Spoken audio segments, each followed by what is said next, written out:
स्वामी धर्मदेव जी हमारे साथ मौजूद हैं। स्वामी जी प्रणाम। नमस्कार। नारायण मेरे पे, नारायण, नमो नारायण। आज आप गोहाना पहुँचे हैं स्वामी जी, क्या कुछ कहना चाहेंगे? ऐसे बाबू, गोहाना तो आज वैसे तो ये आध्यात्मिक नगरी है, धार्मिक नगरी है हमारी। मुझे तो सच्ची बात है कि सबसे पहले अपने देश पर गर्व है, और देश के साथ साथ फिर हमारे पूरे भारत देश के जो प्रदेश हैं उन प्रदेशों में प्यारा प्रदेश हमारा हरियाणा पर मुझे नाज है, क्योंकि ये प्यारा सा ऐसा प्रदेश हरियाणा के जहाँ पर भगवान कृष्ण का यान आया, भगवान कृष्ण का आगमन हुआ। आज से लगभग 5000 साल पहले, 5157 साल पहले उन्होंने आकर कुरुक्षेत्र के मैदान में गीता का ज्ञान दिया, गीता का उपदेश दिया। और गीता का उपदेश यानी सीधे सीधा मतलब है कि मानवता का संदेश दिया कि जीवन को जीना कैसे चाहिए, अपने कर्तव्य का पालन।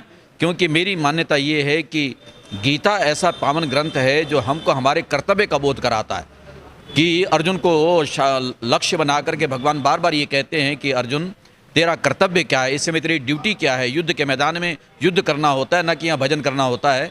तो इसलिए वो हमें कर्तव्य का बोध कराता है। तो ऐसा कर्तव्य का बोध कराने वाली धरती हमारी हरियाणा की, और हरियाणा के अंदर प्यारा साहब ये हमारा गांव क्षेत्र प्रदेश का ये कस्बा गोहाना, और गोहाना के बीच में आज आना हुआ है। वैसे तो हमेशा आता रहता हूँ।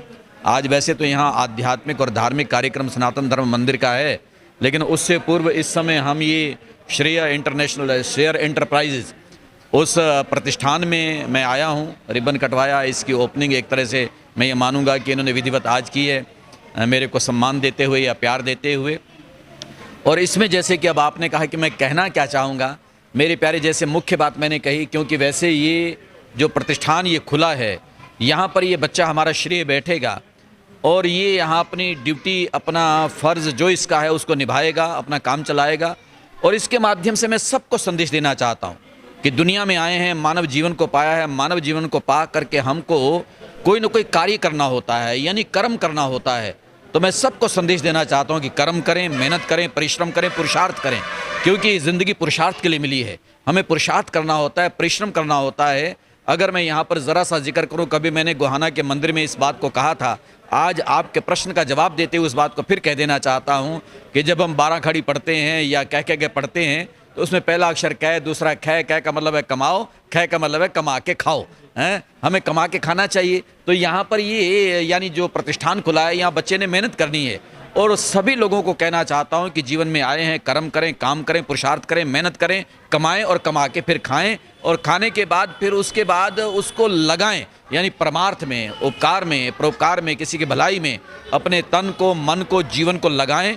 मेरी मान्यता है कि तन भी हमारा धन्य हो जाता है, मन भी धन्य हो जाता है, और धन भी धन्य हो जाता है कि किसी और के काम अगर जीवन आता है, तन समर्पित, मन समर्पित और ये जीवन समर्पित। तो ऐसा प्यारा सा भाव हमारे ऋषियों का, मुनियों का, संतों का, हमारी भारतीय संस्कृति का रहा है। और उसी के माध्यम से मैं सबको यही कहना चाहता हूँ कि परमात्मा सब पर कृपा करें, मेहनत करते रहें, सतपथ पर चलते रहें, भोजन भी करें, भजन भी करें, परमात्मा को मानें, परमात्मा के बताए, ऋषियों के बताए मार्ग पर जीवन को चलाएं, बड़ों का सम्मान करें, आदर करें, सत्कार करें, परमात्मा सब पर कृपा करें। मैं आज सबको बहुत बहुत दुआएं देता हूं, अपनी मंगल कामनाएं समर्पित करता हूं। भगवान सब पर कृपा बनाए रखें।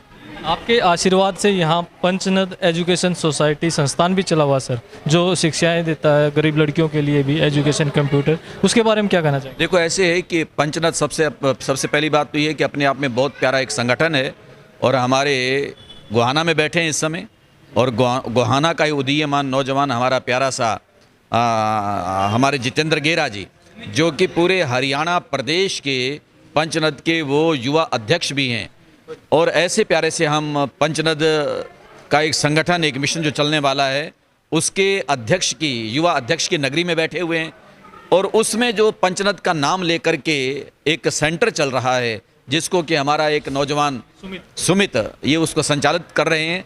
तो उसमें जो इनका संकल्प है, एक भाव है, वो बहुत प्यारा है कि गरीब बच्चों के लिए, यानी जो बच्चे बहुत पैसा खर्च करके आज अपनी जीविका या आजीविका के संचालन के लिए कोई अच्छी शिक्षा का अर्जन नहीं कर पाते हैं, ऐसे उनको अपने पैरों पर स्टैंड करने के लिए, खड़ा करने के लिए ये अपना जो प्रतिष्ठान है, ये सेंटर है ये, और सुमित और इनके सहयोगी साथी, मैं कहूँगा कि सारे धन्यवाद के पात्र हैं, बधाई के पात्र हैं कि इन्होंने अपने मन का प्यारा संकल्प लेकर के ये भाव बनाया कि हम मेहनत करेंगे, परिश्रम करेंगे, और सेंटर को संचालित करेंगे और इसमें वो बच्चे जो ज़रूरतमंद हैं वो आकर के यहाँ पर शिक्षा को अर्जित करेंगे। और मेरे विचार से शायद मुख्य रूप से बेटियाँ, लड़कियों का ही है। यानी अब हमारे मोदी जी ने नारा दिया था कि बेटी बचाओ बेटी पढ़ाओ, तो इन्होंने तो उसको पहले से ही चरितार्थ कर रखा है कि हम बेटियों के संरक्षण के लिए अपने जीवन के माध्यम से कुछ उनके लिए कर पाएँ। तो ये हमारे सुमित जी और इनके सहयोगी साथी मिलकर कर रहे हैं। मैं इनको भी साधुवाद देता हूँ, मुबारक।